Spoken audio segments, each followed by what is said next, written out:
En fait, peut-être pour aller vite, on fait un éclairage sur le passé pour éclairer l'avenir.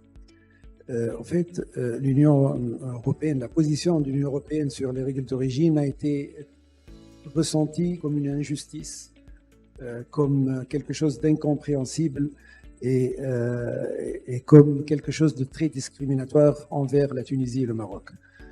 Qu'est-ce qu'elle a fait l'Union européenne?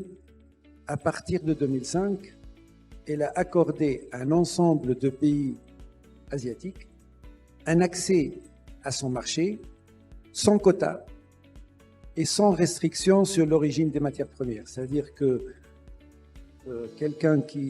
une entreprise qui est au Cambodge ou au Bangladesh peut utiliser un tissu qui provient de n'importe où dans le monde et en fabriquer un vêtement et le vendre sur le marché européen à droit de douane nul et sans contrainte et sans plafonnement des quantités.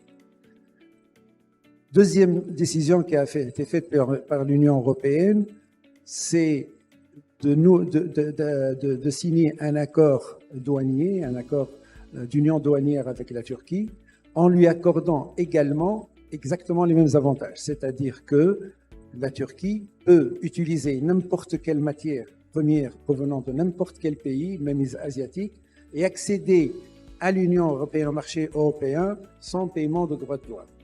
Au même moment, ces avantages-là nous ont été interdits à la Tunisie et au Maroc, et on leur imposait à ces deux pays d'avoir une double transformation, c'est-à-dire ou bien produire eux-mêmes leurs tissus ou acheter leurs tissus dans la zone Euromed. Dans les faits, la conséquence de cette décision discriminatoire et incompréhensible, les pays asiatiques et la Turquie, surtout les pays asiatiques, ont vu leur compétitivité boostée et ils n'ont pas arrêté de grignoter des parts de marché depuis 2005 jusqu'à nos jours. Je rappelle que la Tunisie, en 2004, exportait l'équivalent de 2,7 milliards d'euros, dans l'essentiel sur l'Union européenne. Elle avait une part de marché de presque 6%, 5,8%. Elle était le quatrième fournisseur de l'Union européenne après le Bangladesh, la Turquie et la Chine. Nous sommes très très loin de ces chiffres aujourd'hui. Donc, les entreprises ont été privées de créneaux entiers. Elles ne pouvaient plus être compétitives sur un ensemble de produits et nécessairement, elles ont perdu des parts de marché, elles ont perdu des emplois, elles ont perdu une certaine perspective de développement. Alors, deuxième, ce qui rajoute un peu à la frustration, c'est qu'en 2018,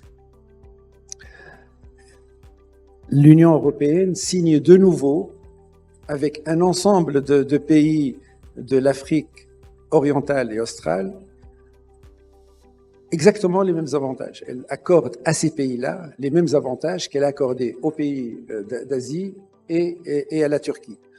Ces pays n'ont pas de tradition textile, mais on leur accorde dans les faits un avantage qui peut être perçu aujourd'hui par les Tunisiens et le Maroc comme étant, bon, pas dangereux, mais dans les réalités, il est extrêmement dangereux. Pourquoi? Parce qu'on a transformé ces pays en plateforme de production des entreprises chinoises et turques. On a transformé ces pays comme une rampe de lancement, entre guillemets, des produits confectionnés dans ces pays-là, mais dont les tissus étaient ramenés de Chine et d'Asie et de Turquie. Donc finalement, on crée des règles de distorsion de la concurrence, des règles de distorsion qui handicapent nos pays-là. D'un autre côté, on nous prive d'utiliser des tissus qui, de toutes les manières, ne s'étaient plus fabriqués en Europe, parce que l'explication de l'Union européenne, c'est de dire on protège vraiment de notre industrie. C'est pas vrai. De toutes les manières, on voulait même avoir l'avantage de la simple transformation sur des produits pour lesquels on pouvait prouver que les tissus correspondants n'étaient plus fabriqués en Europe. Et donc, ça n'a absolument rien servi à l'industrie européenne, ça a servi à nous handicaper, à nous priver de parts de marché. Et maintenant, l'histoire continue avec l'introduction de ces pays de l'Union de l'Afrique orientale et australe, et avec le Côte d'Ivoire également qui a été rajouté. Donc voilà, on va devoir avancer, oui. Mais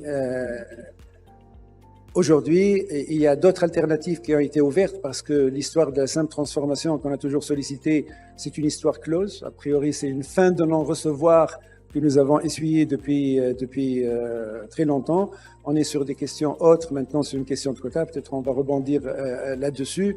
Mais quand je vois que il y a un ambassadeur, il y a une délégation qui va venir demain et qu'il annonce que l'objectif c'est d'aider à redonner de l'espoir à la jeunesse tunisienne, je me dis qu'on a déjà raté un rendez-vous pour donner de l'espoir à cette jeunesse tunisienne en leur offrant des emplois, en leur donnant la possibilité d'avoir des parts de marché déjà lors d'une négociation de règles d'origine. Voilà, donc ça c'est pour dresser un tableau sur la situation. Merci beaucoup, Nef.